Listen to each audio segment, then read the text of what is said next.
Soup doesn't get the berry joke, but 5 people will. That 12%, dude. That's who we do it for. That's the extra inch. You add up all them inches.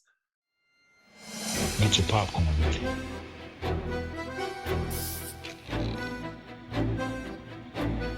Regular dudes? What stuff?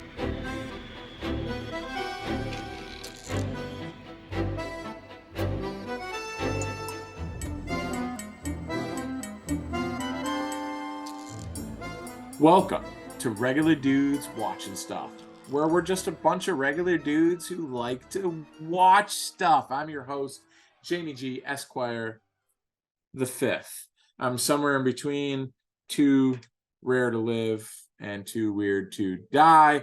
And while I'm not a member of the 12 Monkeys Army, but hell, I drink Brass Monkey and I rock well. Brass Monkey! I'm here with the Soup Deucer and Maggie Mills to talk about what we've watched recently and to talk about the 1995 Terry Gilliam 12 Monkeys. Mills, what is going on with you, dude? Are you also a Brass Monkey junkie? Or are you still a chorus man? Yeah, man. I feel like if I switch it up at this point, like any possible sponsorship deal is probably off the table. You know, consistency is key. You dig? I mean, there's no right, there's no wrong. There's only popular opinion. I am Maggie Mills, and I hope that you're going to help us out with that their popular opinion. This is Regular Dudes Watch Stuff. Find us wherever you get your pods and on YouTube. We're on social media at Dudes Watch Stuff. And please, don't forget to help our opinion by not forgetting the flaps. You need to not forget the flaps. Don't forget the flaps. It's very important. I said it 3 times. You'll remember it now. Follow, like, and please subscribe. This is what helps other people find our show and our channel. We greatly appreciate it. If you had fun, give us that thumb. Soup, are you having fun? Is everything all right? I mean, you haven't like been attacked by a coked up whore and a crazy fucking dentist recently, have you? Not recently, no. Thank fuck. Fingers crossed. But crazy dentists are brutal, man. They have good tools. Yeah. You gotta be careful with those fuckers, man. Nah, man. Just enjoying some nice cold beers, PBRs, man. Keeping it mellow, and we did it, man. And before we go back to the future, wait, that's really confusing. Let me check with the giant dick who we call a producer. Is Woody available? Woody Blow? Okay. So apparently we're being deliberately misleading in an attempt to snare any Back to the Future fans. So hopefully we get them in our wide casted net here. Let's try this again. Before we go back to a time when animals ruled the planet, we've got the worst writers. Anyway, before we get to our featured review, we've got to address the holes in this house, because there are some holes in this house. What have you guys been filling your holes with since our last episode? Soup Deuce, you're on the docket first, bro. Have you been enjoying yourself? Yeah. Aside from keeping up with set lists that are going on with the current fish tour and checking into those and everything else, and listening to a lot of that with my ear holes, and eye holes with some of the YouTube footage and whatnot. I also I haven't really filled a whole lot of holes over the past week, but I did start watching this random show called The Spool. It's all right. I mean, it's good enough to check out, man. I watched the first couple of episodes of it. I'll probably go through the rest of them, but it's funny. It's not going to knock your dick in the dirt, but it's good enough to check out on like a late night or whatever. You're looking for something random. And I got for holes this week, man. Some holes just aren't as deep. Guys, for me, I don't have a deep hole either. I've dug a divot rather than a hole. I'm continuing into Banshee. I'm working about halfway through season 3. There's 4 total seasons. Again, this show is absolutely fantastic. Don't let people tell you, it's just like crazy banging and action scenes. Yes, it is, but it's so much more than that. It's awesome. Our boy Anthony Starr, who you may know as Homelander in The Boys. If you're not checking it out, go check us out over at Compound V, where we talk about The Boys. It's an amazing show and all things boys related. Anthony Starr, is in this. He stars. He's fucking fantastic. great cast here of supporting characters. This storyline has so many plots, so many things happening. It almost reminds me of like a True Blood, and maybe that's because Alan Ball, who was directly related to True Blood, did this as kind of a spin-off show. It's so grimy and bangy that it's on Max, not HBO. They bang too much for HBO, but dude, it's really good. I'm really enjoying it. Season 3, that's been awesome. Enjoying that. As per usual, I love my survival shit. I've been watching, Alone and Naked and Afraid. Those are always just feel goods, but I have been filling my ear holes with fish and my eye holes because I'm fresh off the first 2 nights at Madison Square Garden, and they were absolutely fucking fantastic. The light rig, CK5, out of this world with what he does with the lights. Both nights had very, very, very highs. I had 2 different seats in the venue. I've seen Fish at Madison Square Garden a bunch now, and so I've been all over the venue, and I really kind of finding what I like. Just an incredible run here. They're playing right now. I wish I was there. It's Sunday. This would be night 3 when we're filming this. They're on an absolute tear. That's been fantastic. If you haven't checked them out on summer tour, download the Live Fish app. Check them out. They're fucking incredible. Magnum Mills.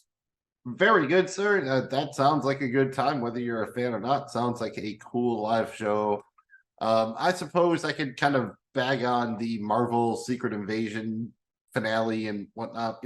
All I want to say, they should have done Nick Fury, Samuel L. Jackson better. That's all I'm going to say. I have seen episode 1 of the Futurama reboot from Hulu. It was fine. It was fun. I expect the rest of the season will be about the same. Not quite as high quality as the show at its peak, but still, better than kind of Zombie Simpsons or something like that. I think most prominently, I want to talk about the Venture Brothers movie, Radiant is the Blood of the Baboon Heart. The Venture Brothers is a weird show. It started out on Adult Swim back in like 2002, I think. And it was kind of like a weird parody of Johnny Quest. Like, what if Johnny Quest grew up? Like, wouldn't he be screwed up? And they cross it over with some other satire. Because back then, all Cartoon Network really had was they had the Hanna-Barbera cartoon. So that's why they did like C-Lab and Space Ghost and all that. So that's where it started out.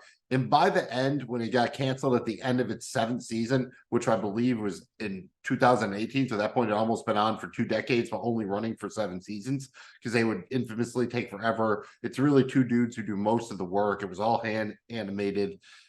This was a show that just became something else. I mean, it became its whole interconnected universe. It was supposed to be renewed for season 8. It was picked up, then it was canceled. So they came back to kind of finish the show with this movie. Checks in like a little bit over an hour and 20 minutes, and it's a good ending for the show. It's very good. I wouldn't say you should watch that before watching any of the other parts of the show, but it's a good enough ending. The creators want to do more. If you haven't watched the Venture Brothers, give them a shot. It might not quite be there for you when it starts out, but it's one of the shows I would just love to point to as something that, like, it started out, it's one thing, and it just let itself organically grow into something else, which culminated in this movie. And I think it's really cool. Not only is it incredibly funny, and you can just tell that the people who did this really put their hearts into it. Watch the Venture Brothers. That's what I'm saying. It's worth it.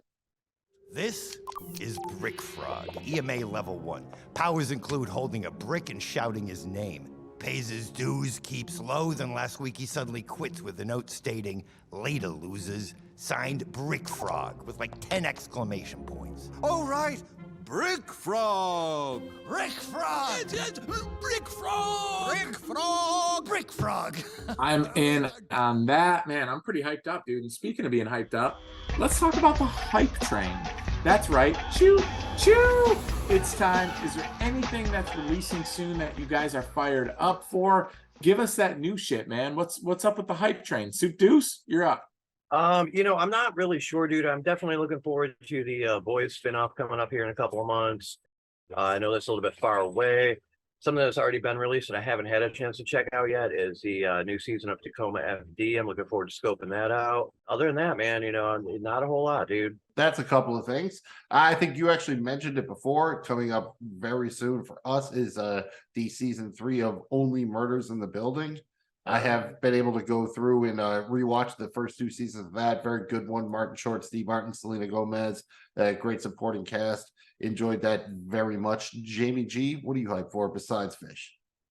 Shit, dude. Can we just say like preseason? We'll be talking about all sorts of shit. Check us out over at Season Gap Fantasy Football. Make sure you check us. But dude, I'm super pumped for Archer season 14. It is going to be the final season, August 30th. That gets released over on FX. Really excited for Archer. Been a super Archer fan. Thank you, Magnum Mills, for turning me on to Archer a long, long time ago. Anybody have a fish list? I do. And it is time for Fish List, baby. That's right. Fish tour going on right now.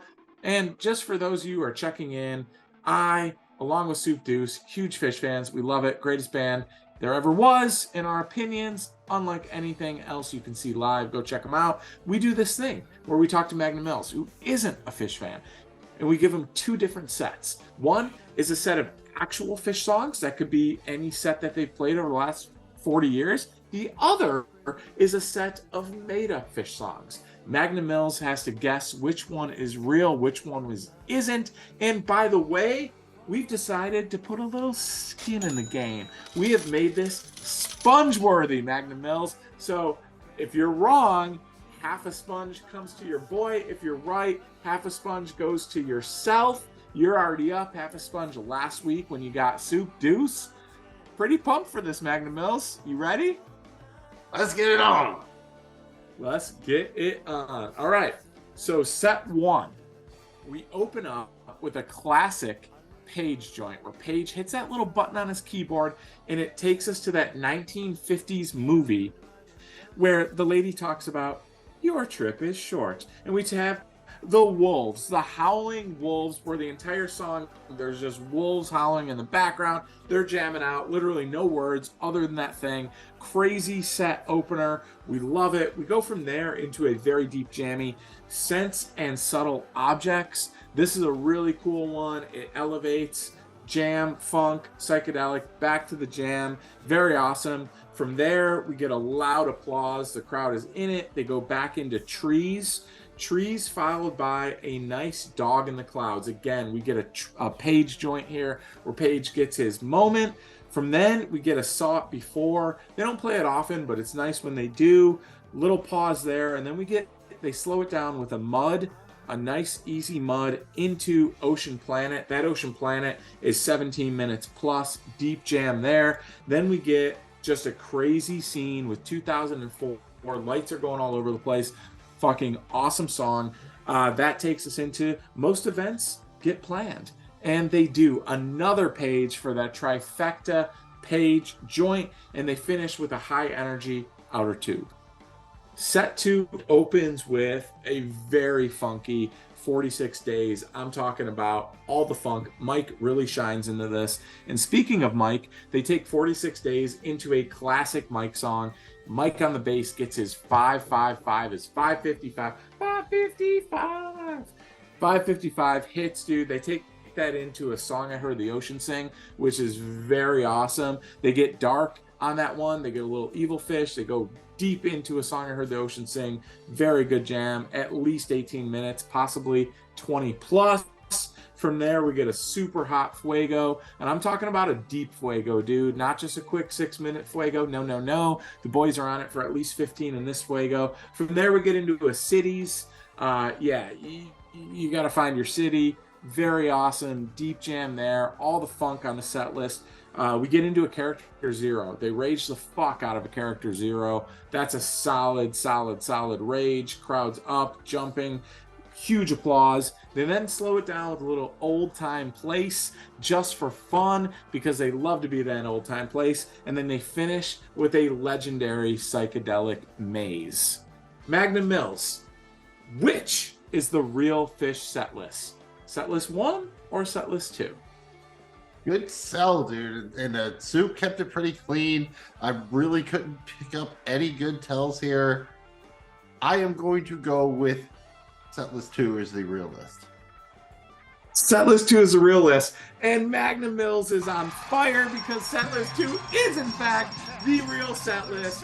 I don't know. Maybe we're converting A it. song I heard the ocean sing. I don't know why. That's the one that got me there for some reason. A song I heard the ocean sing. That was the one there. That did it Magna for me. Mills becoming a fan before our eyes. And I got to hand it to you, Magna Mills. Doing fish lists. You have now gained an extra sponge, dude. Congratulations. You picked the right set list. We made you think, though. I'm glad that we made you think. Yeah, dude. More sponges. That's what I'm talking about, baby. Fish, we love you.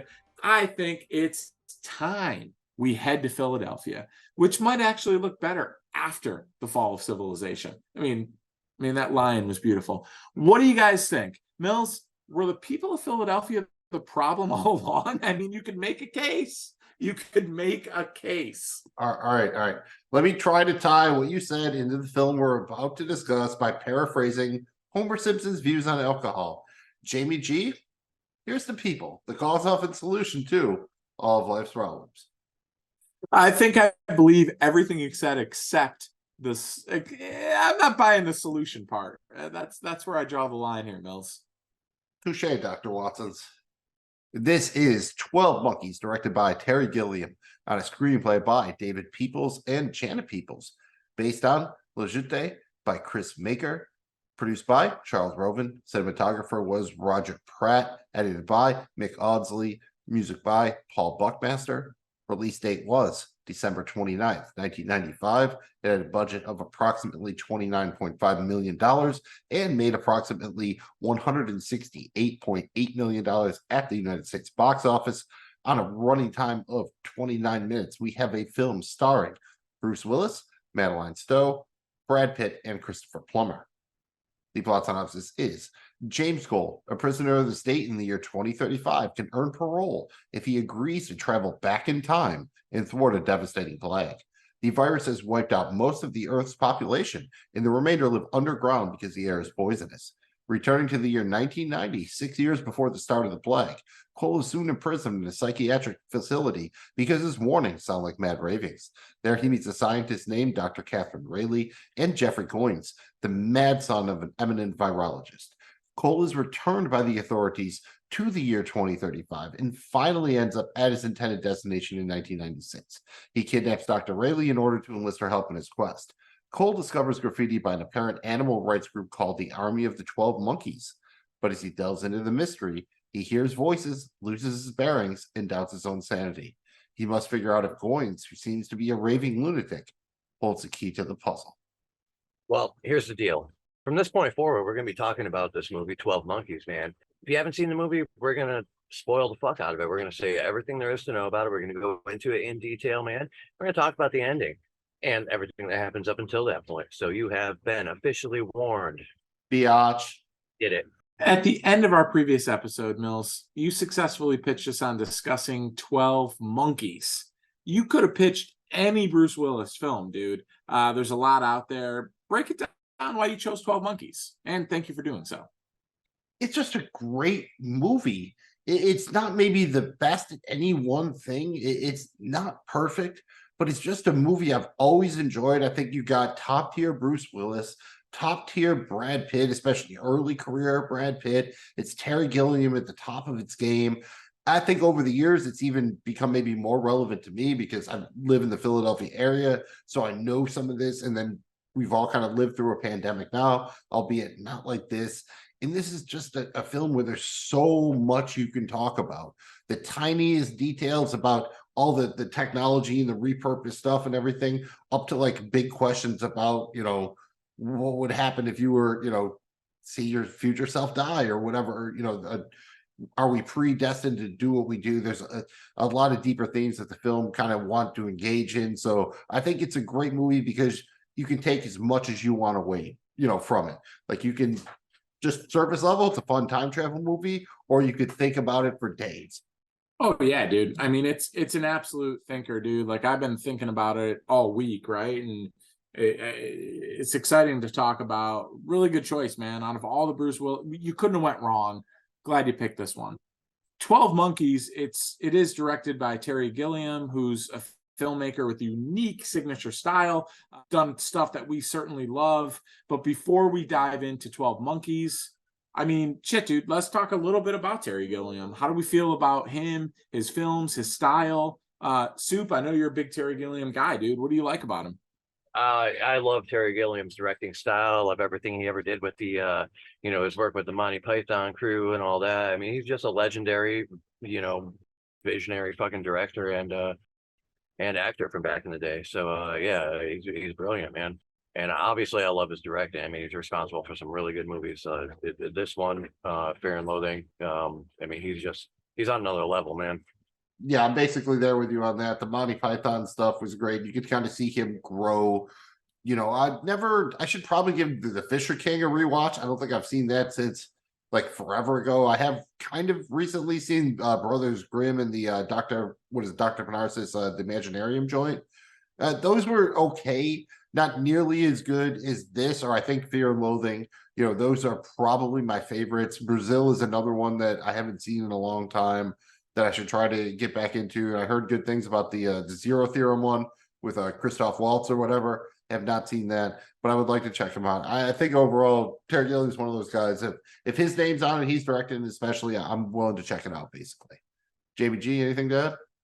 Yeah, I mean, exactly, dude. I think it's such artistic value with Terry Gilliam, but yet very intense at moments where it's like, wow. I just think he has this ability to do things that are scary and dark, but yet funny and bright, and blends them so well.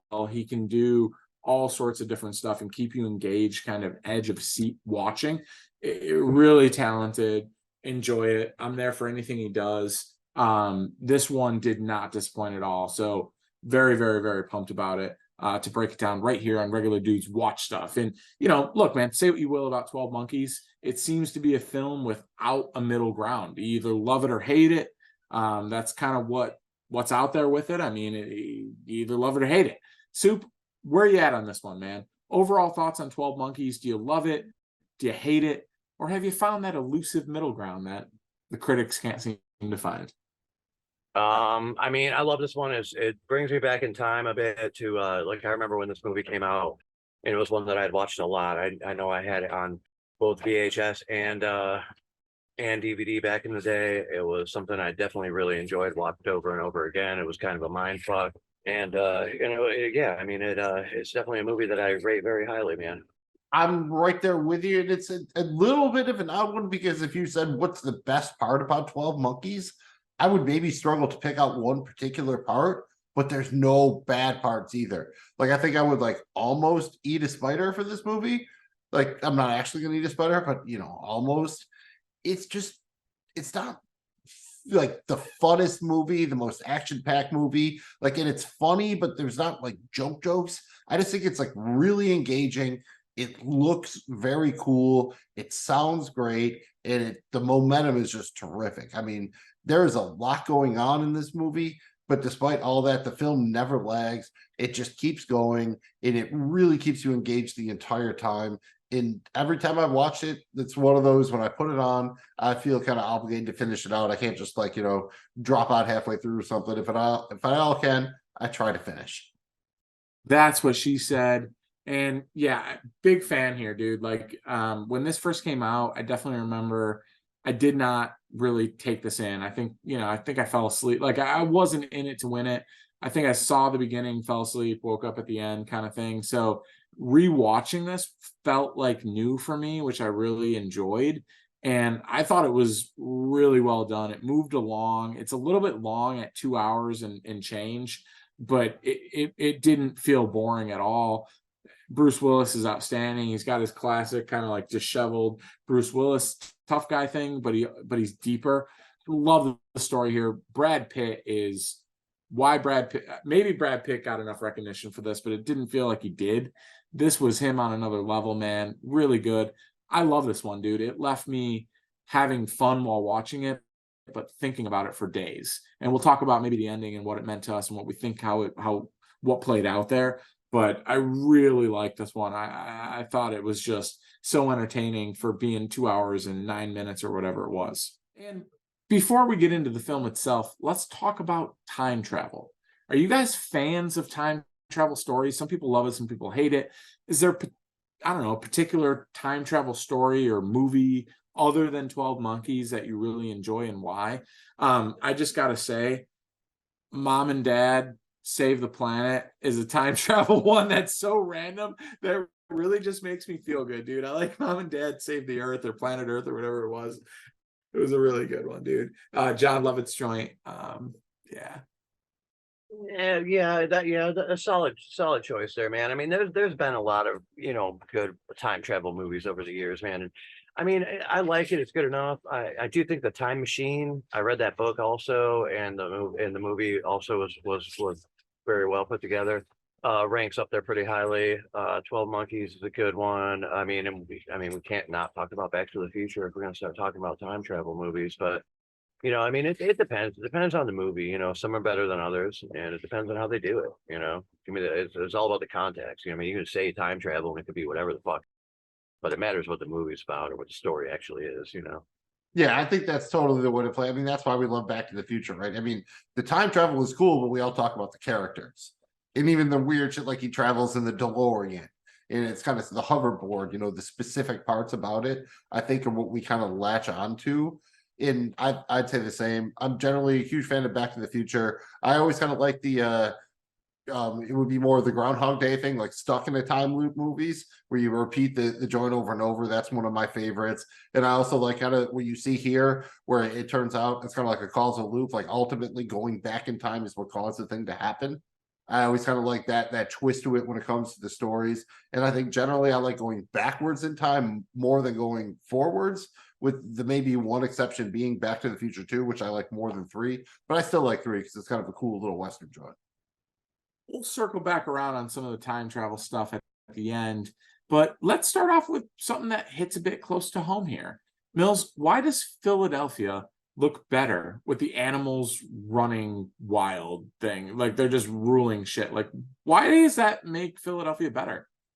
Dude, just the hate here is so, like, you're just banging on Philly because your guys caused all of this. Because despite all the events depicted in this film, we know why the fucking world ended, and that's because that's what would ever happen if the Bills win a Super Bowl. The world will just fucking end. It's not allowed to happen.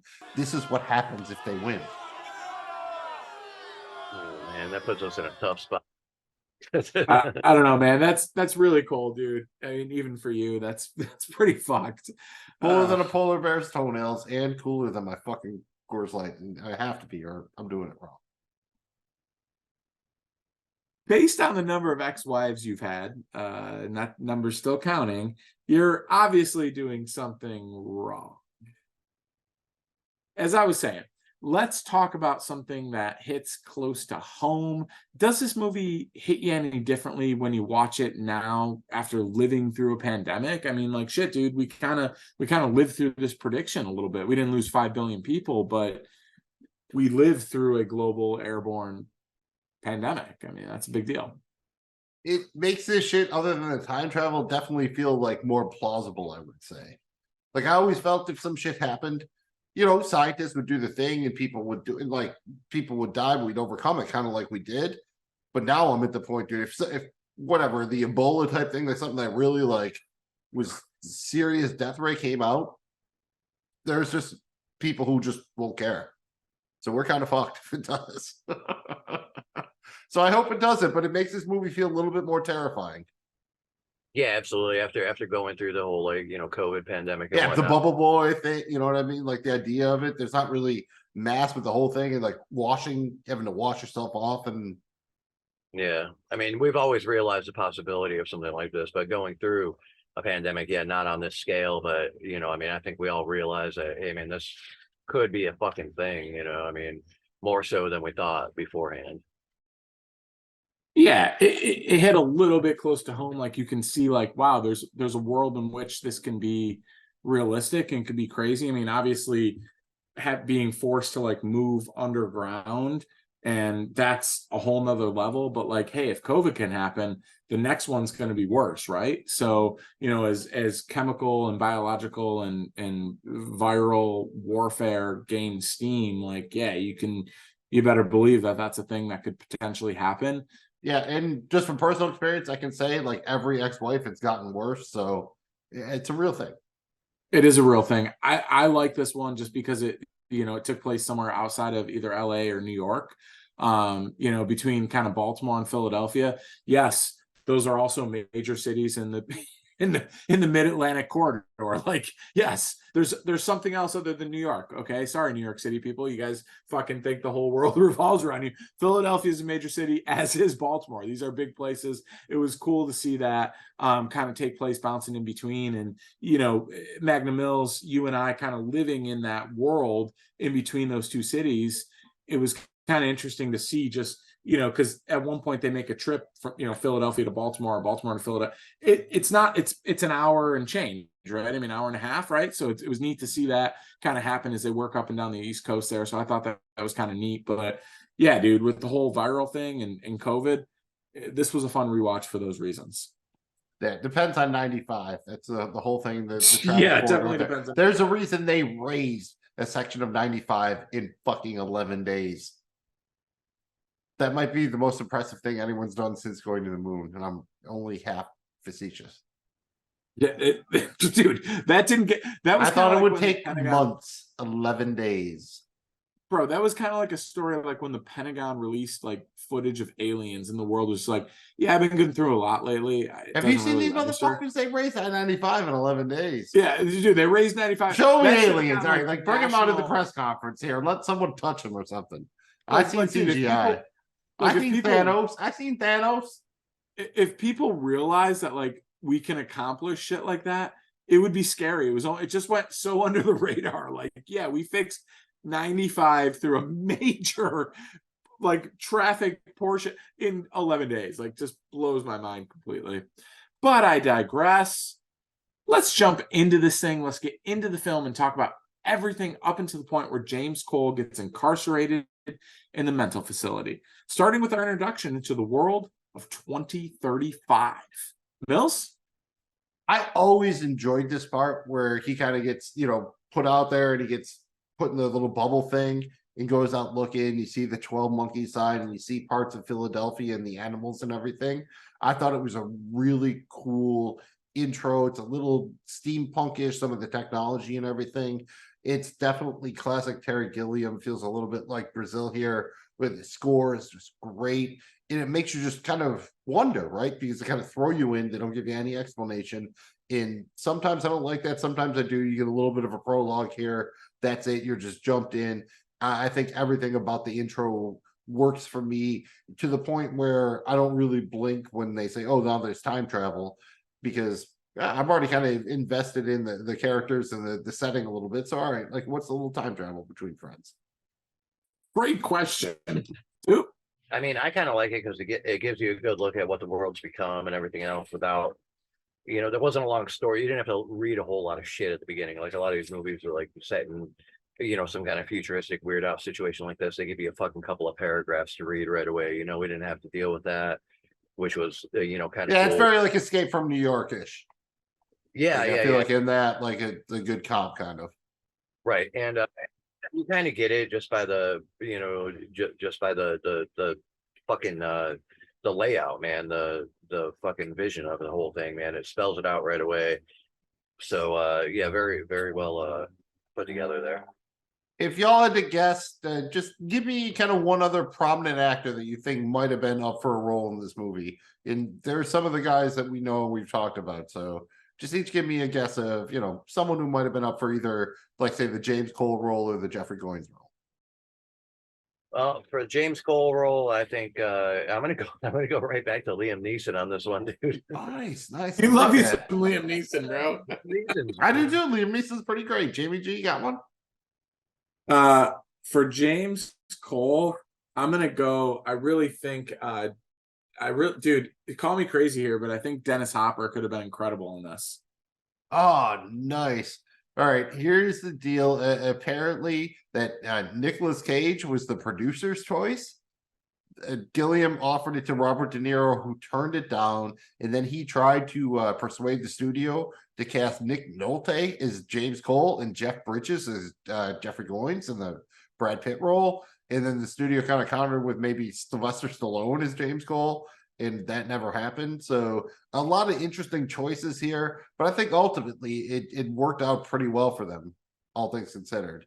I Yes. really think this is one of, especially because Bruce Willis was, really kind of like in a lot of shit in the 90s. I think this stands out to me as one of his better performances.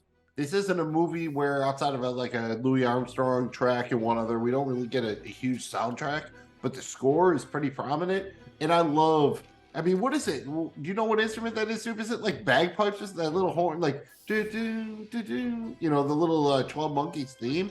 I love the score for this flick, man. I think it's great. Yeah. It really sets the I, tone. Like it's kind of playful but mysterious, This guy fucks. Am I right? That should be my Tinder profile. It is. It almost. That should be your Tinder profile, dude. It almost sounds like an even darker Danny Elfman kind of song, or Yeah, kinda, that's perfect, dude. That's whatever a great composed. description. Yes, that's exactly it. Like something a little Burton-esque, right? Like maybe a little Burton-esque. You could feel that, a little bit. like a Tim Burton joint, maybe like in the Beetlejuice 2. If they had a song like that, that wouldn't like super shock me. Something like that, maybe. Yeah, just a little bit more dreary than is normal, because I mean, even in his darker stuff, you get a little bit of that. There's still a little bit of fucking uppity whatnots to it. But like this one is just it's fucking it's gloomy, dude. It's very gloomy.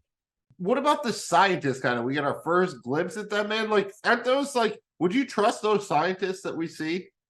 No, but I don't think you would have a choice. That's probably the correct answer. No, you wouldn't. I mean, you're supposed to trust your doctor, but those seem like these shady, like supplement doctors instead of like the dude who actually had to go to college or something like that. I don't know that I would trust those scientists. We'll put it this way: I don't think any of those people actually invented the time travel. And that's kind of one of the things that may or may not be a plot hole in this. Is it almost seems like someone else invented time travel and they found it or something and don't know how to use it, and that's why people go back to the different times and everything like that. So I think it's cool. That kind of interesting, because if if this whole thing shit went down and it started in '96, it only took like what, a year or two for pretty much everybody was fucking dead. Who's left to create fucking time travel? And the rest of the the current era is what, 2035 in the movie. So you got fucking, you got a lot of years there, man. 30 fucking years or whatever the fuck. Somebody figured out time travel from underground at that point. That's pretty cool. Yeah, well, one thing I will say is it's not the same, but at the end we will reflect on the 12 Monkeys series. They did a television series, and they did actually address that. So, but in this, they do not. It's just kind of left up to you. Do they invent it? They find it? Did a future society like invent it and send it back? Who knows? But that's the fun of the movie. Yeah. Well, and another part here is we get kind of the first glimpse of James, kind of that dream that, this was interesting to me, dude, because I've had like a recurring dream. And for anyone who has, it's an interesting thing as you start to get more detail within that dream every time you dream it.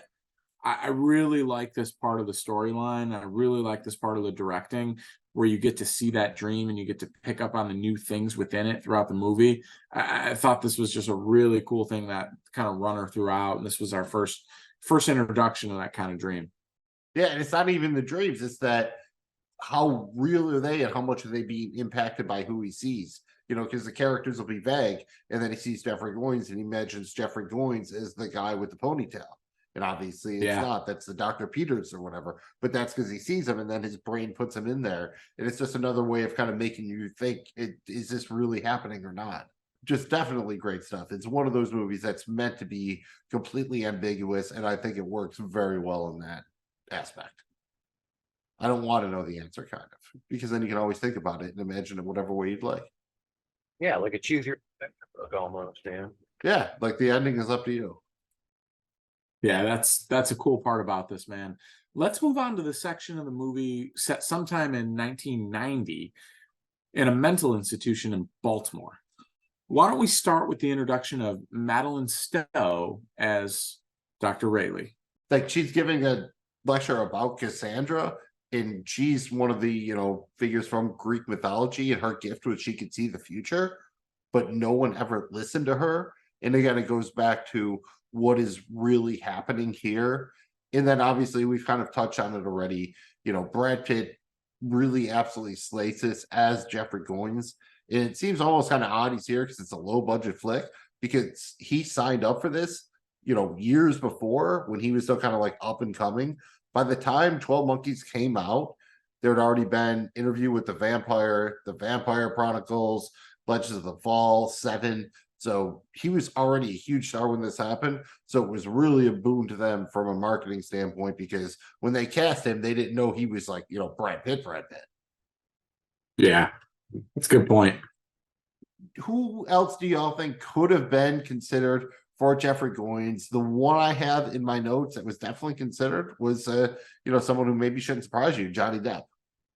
Johnny Depp would have been really, really good, man. I like that. I actually had Edward Norton. I think Edward Norton could have been fantastic here. I think you could just play that kind of like neurotic, like, I really would have enjoyed seeing him in this as Jeffrey Goins. What if you went like super wacky with like Gilbert Gottfried and went like way over the top with it? That would have been, I don't know, man. It might have been a bridge too far, but it could have worked. I was thinking something a little bit more like, maybe not as high caliber as like Brad Pitt, like a Sam Rockwell probably would have killed. I like Sam Rockwell. It might have been too young, but I love Sam Rockwell. He's awesome. Guy. What's that dude's name? How about Keanu could have? I'm trying to think who else was kind of hot in the mid '90s there. But I mean, Mel Gibson. What if Mel Gibson just did like the South Park joint version of Mel Gibson? That would have been younger funny. Mel Gibson probably could have, because you got to play like the crazy, like when he did early Lethal Weapon, like Unhinged. Yeah, that could have. Kilmer would have been a good one. Oh, I like Val Kilmer. That's interesting. Val Kilmer could have did this. That's interesting. Yeah, young Val Kilmer, maybe. Yeah. And here you get kind of a little bit of the causal effect joint. Like Cole goes back here, he overshoots where he's supposed to go, so he goes to 90 instead of 96, and he talks to Goins. And based on what he says in the future, like, is this in fact what happens? Is James Cole responsible for the formation of the army of the 12 Monkeys and giving Goins the idea to, release the virus from his father, even though that's not ultimately the way it works out? Like, is this what caused it? Like, that's, I think one of the pivotal questions of the flick. I think maybe in a way, because even when later in the movie when he meets up with, when those two meet up again, first thing he remembers, when Gordon starts talking to him, it was like, you had that idea, he's like, right, like he didn't have the idea organically, it was implanted in his head by James Cole. And I think that's, again, one of my favorite, you shouldn't call it a trick, but the idea of this movie is you can watch it 100 times and read it, maybe not 100 different ways, but 50 different ways. There's so much going on here. And one thing that I saw that I thought was cool is that it was a theory that somehow the virus spared people that had mental illness. And that's why everything is so kind of like haphazard in the future, because all of these people have issues on some level and they're trying their best to take care of the problem, but they're just not actually mentally capable of, focusing quite on it the right way or whatever. Any thoughts on any theories or anything like that? It only affects humans, apparently. So whatever it is, So there's animals roaming around of all species other than human. Are you encouraging interspecies breeding to gain immunity? Not really. But now that you mention it, man, I'm gonna have to think. Well, I mean, immune to world-stopping virus. If 5 billion people are, I think like maybe you could make a case. I mean, on season 15, Always Sunny, the monkey fucked their faces. So I mean, it feels like been there, done that. It's just like incest on HBO. We've all learned to accept it. That's true. That's true.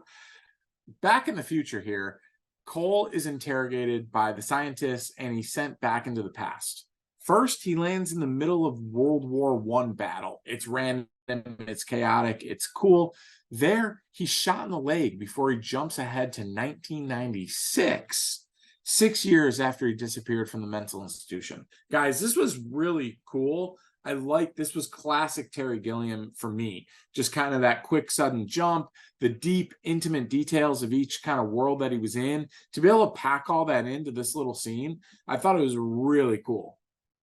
Yeah, even a little bit where we meet Dr. Peters, David Morse, like the, redhead dude with the ponytail, like he has, Dr. Rayleigh signed his book and everything like that. that's a cool way of, all right, here he is, here's the villain, but they keep showing us all these other things, so we don't really even notice it until we kind of get it at the end.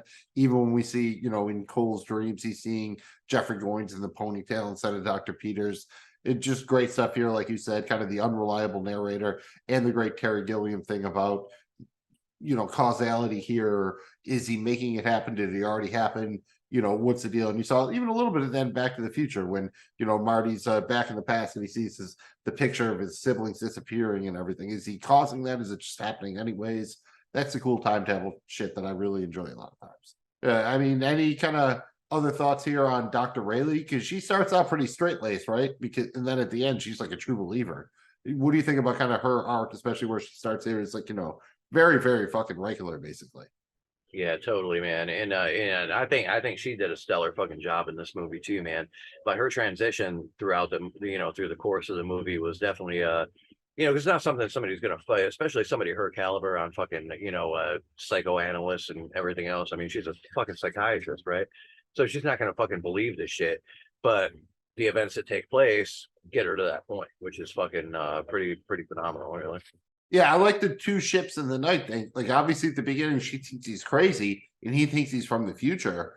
And by the time we get to where he goes to like confront Goins when he's at his pop's house, they've almost shifted. Where he's like, "All right, I'm mentally divergent or whatever," and she starts to believe him. And I love how that it works. Like they start out at two ends, they pass each other, and then eventually come back around together to be the thing we've seen throughout the flick with the dream sequence or the memories or whatever you want to call it. I just think this is just fantastic writing, and it just works really, really well for me. And one of the reasons I think that the movie really moves and has momentum, even though you keep jumping time periods and you don't necessarily have access to all the information you'd like. This was such a cool kind of arc within the movie to see that happen. Just a phenomenal job by both actors here. You really feel like you're in the moment and you're seeing like why Cole thinks he is mentally ill and why Dr. Rayleigh believes that he's actually right. Like, it's so cool to see that. So I just again, such a great job doing that, man. A lot of fun with this one. We are always looking for something that helps tie the show together. And we got a rug that's just like the dudes, but it's not quite enough. That's why we do the 6 Degrees of Lebowski, where we connect our featured review to the Big Lebowski in 6 degrees or less. You would think there's a lot of ways to kind of really go DITC, digging in the crates here, but let's just keep it nice and easy. Bruce Willis is by far the fastest way from 12 Monkeys to the Big Lebowski because Bruce Willis plays James Cole. He played Bo Weinberg in Billy Bathgate, where Steve Buscemi played Irving, and Steve Buscemi is Donnie in The Big Lebowski. So 2 degrees ain't no thing, baby. Ain't no thing but a chicken wing on a string. Meanwhile, back in 2035, James Cole convinces the scientists to send him back to 1996 to finish his mission. However, when he arrives in 1996, Dr. Rayleigh thinks that he's telling the truth, while Cole still thinks that he's mentally ill. Guys, we talked about this a little bit before here. This is an awesome part of this movie where you really start to see it kind of ramp up a little bit, right? Just how deep this thing is. Yeah, the bit where she gets the call about the bullet and then like starts frantically searching for the picture and then sees James in it. I remember, just a few things about the first time I saw this, but I remember that and being like, oh shit, because I wasn't sure if it was real or not. And at that point, that made it feel really real to me for what it's worth.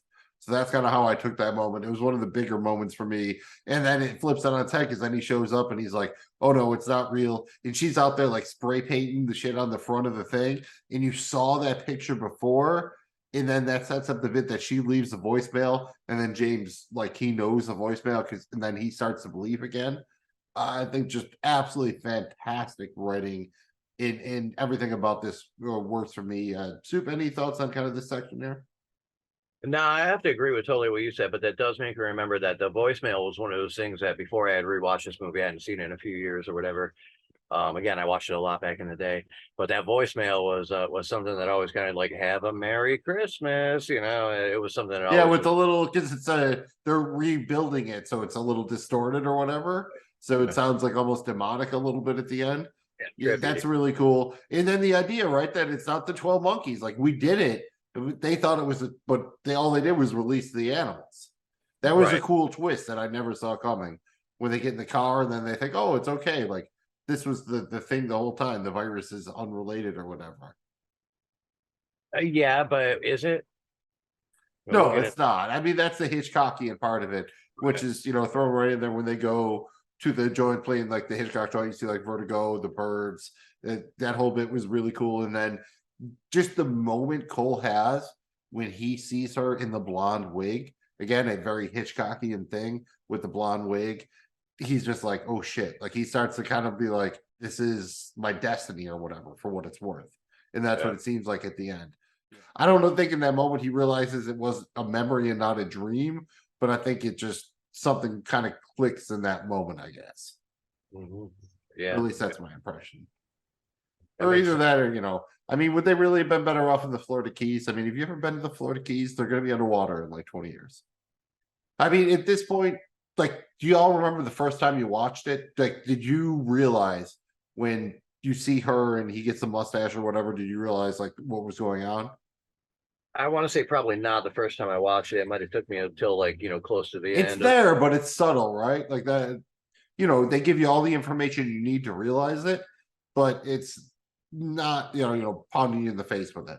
Yeah, it's not over the top obvious, and that's one thing I like about it. But there's enough there to put it together, and when you put it together and you start to see the puzzle come to like kind of fruition, it's awesome, dude. It takes us to a whole nother level of kind of movie enjoyment because you can kind of put it together, and when you see it happening, it's like, oh wow. And any movie that can make you do that is a worthwhile venture, in my opinion. Yeah, there's the other level of causality where Cole kind of on a certain level convinces Jeffrey Goins' dad to be like, oh shit, Jeffrey might want to steal this shit. So he takes him out of the loop. But the dude he trusts is Dr. Peters, the dude who ultimately steals it. So again, you see Cole probably ultimately causing the virus to be able to get stolen in the first place. Crazy. Before we get to the climax, I just want to ask you guys, what do you think about the actual name? The Army of the 12 Monkeys. If you were going to start your own underground army or movement, what would you call it? Mills, you're up first here. The Gash Slashers? Slash and Gash, dude? Is that what you're up to? And taking names, Slash and Gash and taking names. That feels like a good t-shirt. How about like the Killer Penguins? Because penguins usually aren't like killers. That could be cool. How about the IRS? Because everyone's already scared of the IRS, and then you're just like the International Resistance Society. Because that sounds classy and shit. It does. Nice acronym there. And before we move on, I just want to point out that the Army of the 12 Monkeys is actually a Magic of Oz thing, a L. Frank Baum thing, because the Gnome King and whatnot convinced 12 monkeys that they will have an endless supply of food if they become human soldiers for them. So shout out the random Wizard of Oz hookup here. Jamie G, what would your army be named? Well, you know I got to keep it 100%. With my Buffalo Bills, I ride or die. I'm going with the Mafia Militia. The Mafia Militia, it's an underground movement taking over the world. If you don't like the Bills, then we busting you. Fuck you. Bills by $1 billion. Sue? Hard to beat that, but I did come up with a couple of other ones, man. We'll go ahead and start with the Blue Ribbon Rangers. Ooh, go for the Nice. I like that. Pretty simple. I like the Baker's Dozen. I think that's pretty cool. Nice and to the point. I like that too. Go a little bit deeper now. We're gonna go with Poster Nutbag Brigade. Because yes, yeah, Poster Nutbag Brigade, and we'll polish it off with one more option: Hose Master Horsecocks. Is that a hose master? Hose Master, the watchful Hose Master Horsecocks. that brings us to the climax of this here film. And let's start with the fact that we learn James Cole's dreams, well, they're not dreams at all, but memories of something he witnessed as a child. Again, another massive mind bend here. How cool is this concept? It's kind of fucked up, right? On a certain level that you're always doomed. It's not quite a time loop, but he's just his entire life, you get the feeling he's haunted by these memories. And that's because they're memories of him watching himself die. That's kind of dark, right? For an ending. Super dark, dude. Yeah. Yes. Very, very morbid. 100%.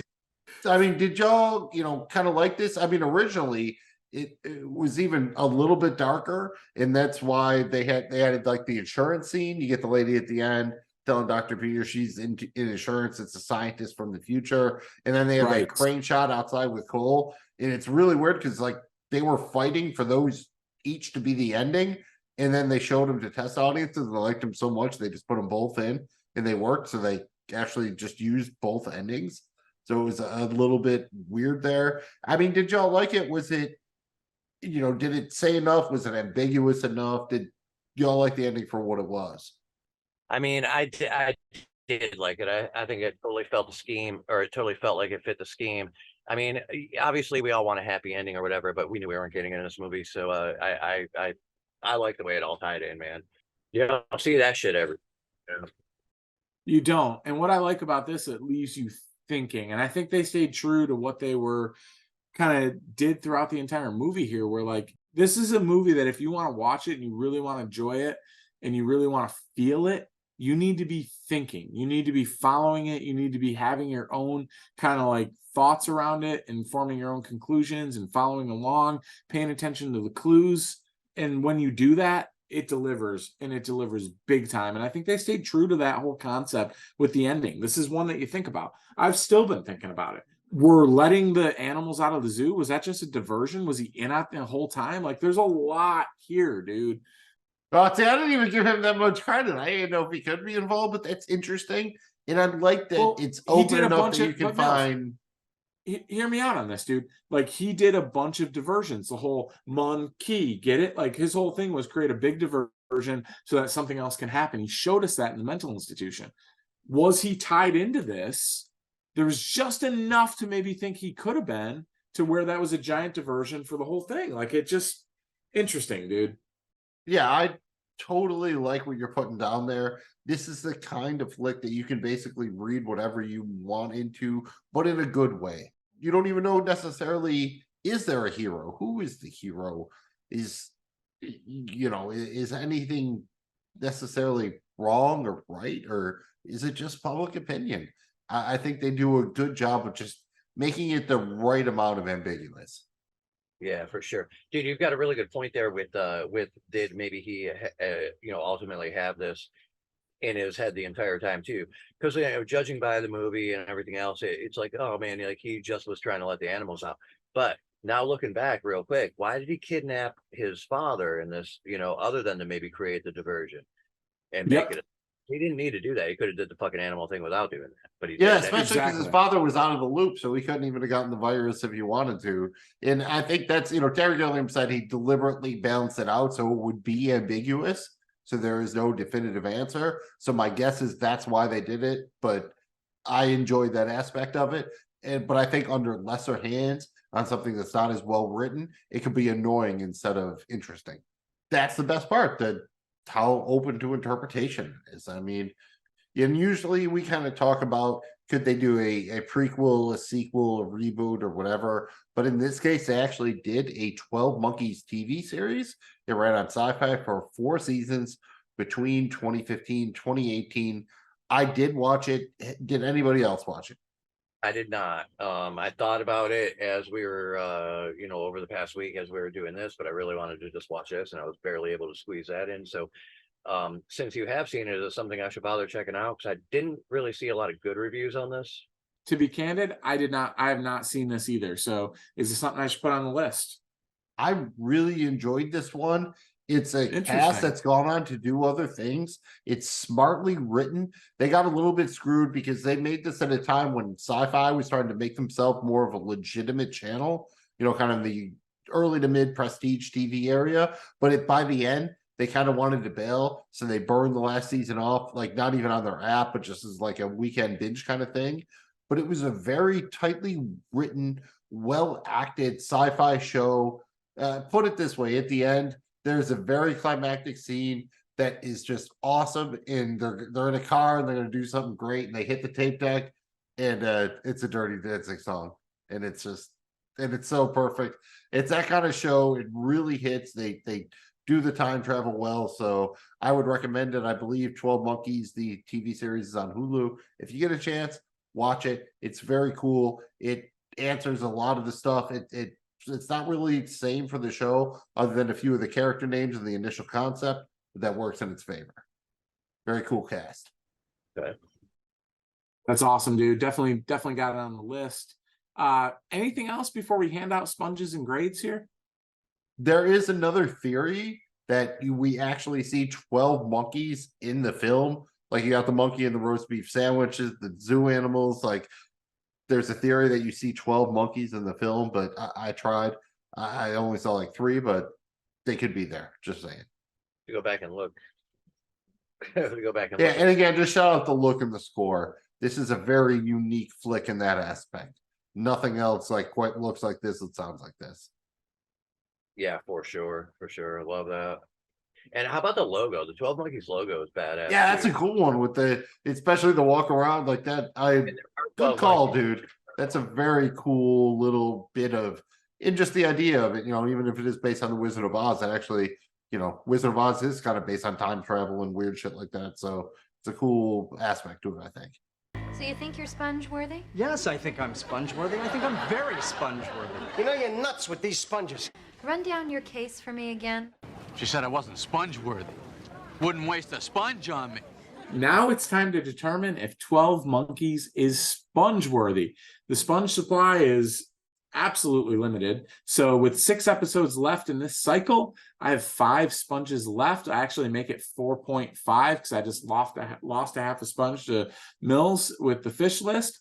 Mills, you and Soup each have 3. Well, actually, Mills, you have 3.5.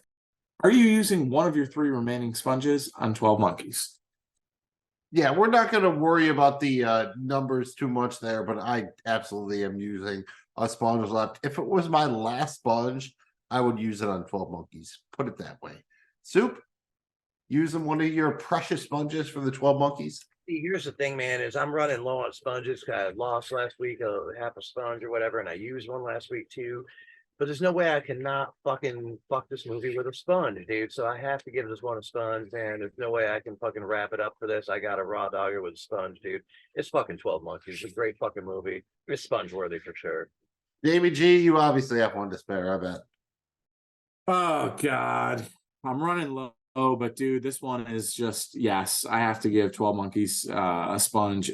I really enjoyed it. Thank you for selecting it, Magnum Mills. One of your better ones of recent memory. That's what she said. Now that we've settled the sponge worthiness, it's time to give a grade to 12 Monkeys. We're going to grade this one on a scale of 1 to 10 swallowed spiders. Mills, how many spiders are you eating for this one?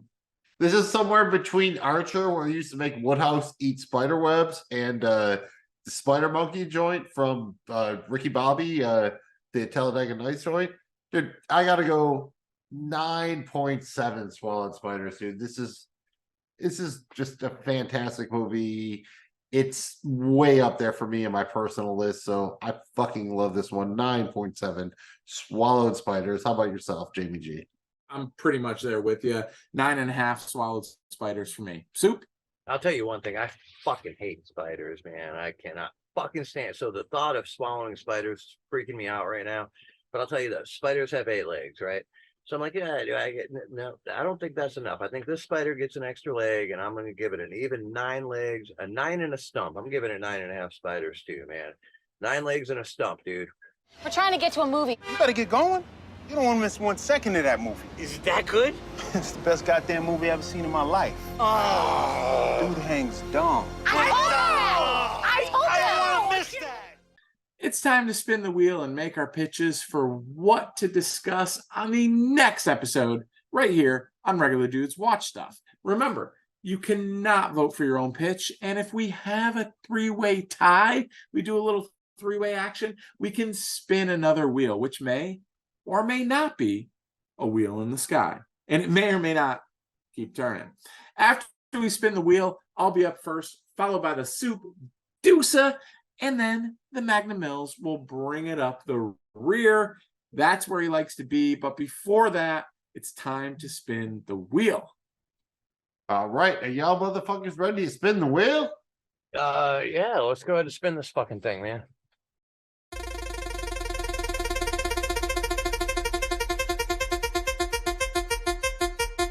He's spinning. Oh. Oh, the sketch show joint. Okay. Wow. This is an interesting one because there's no real pitch here. This is just a preview.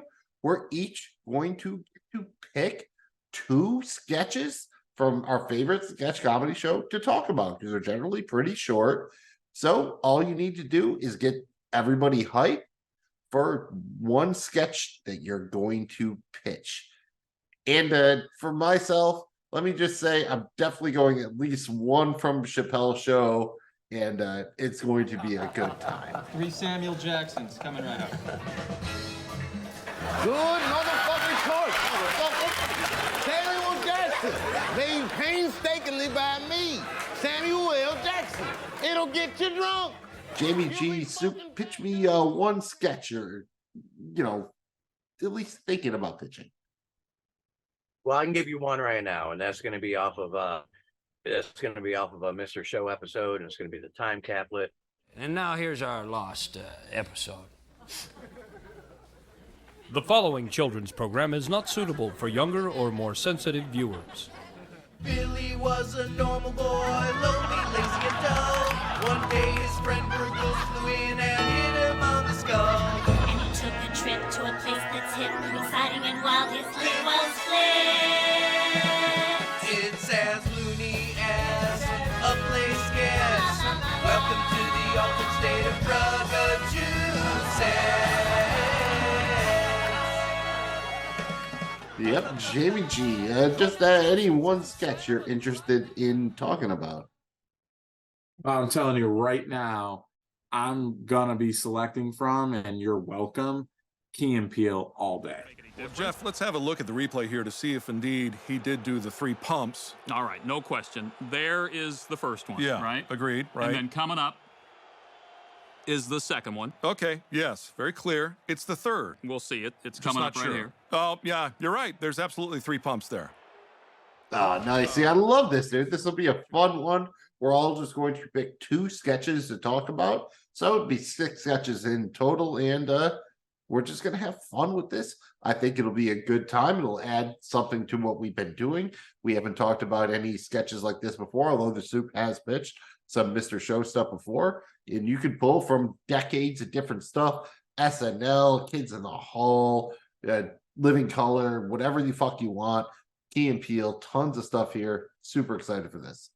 Thank you guys for checking out Regular Dudes Watch Stuff. It's just a bunch of regular dudes watching stuff. We appreciate you, whether you watched or listened. Thank you for being with us. It matters. You're awesome. You're the coolest. Keep doing it. We'll keep thinking you're cool. Let us know if you got something we should check out. Just drop us a line, dude. Hit us up at Regular Dudes Watch Stuff. We respond to that shit. Slip up in my DMs, man. We'll hit you up. And whatever you do, make sure you do not forget the flaps. If you've done anything today, if you want to be somebody, make sure you follow, like, and please subscribe. Magnum Mills, fill in the gaps. Well, Jamie G neglected to mention that he's like one of them motherfuckers that charges $99.99 for his OnlyFans. So you're going to have to come out of your pockets for that one. Fortunately for you, it doesn't cost anything to follow, like, subscribe to Regular Dudes Watch Stuff.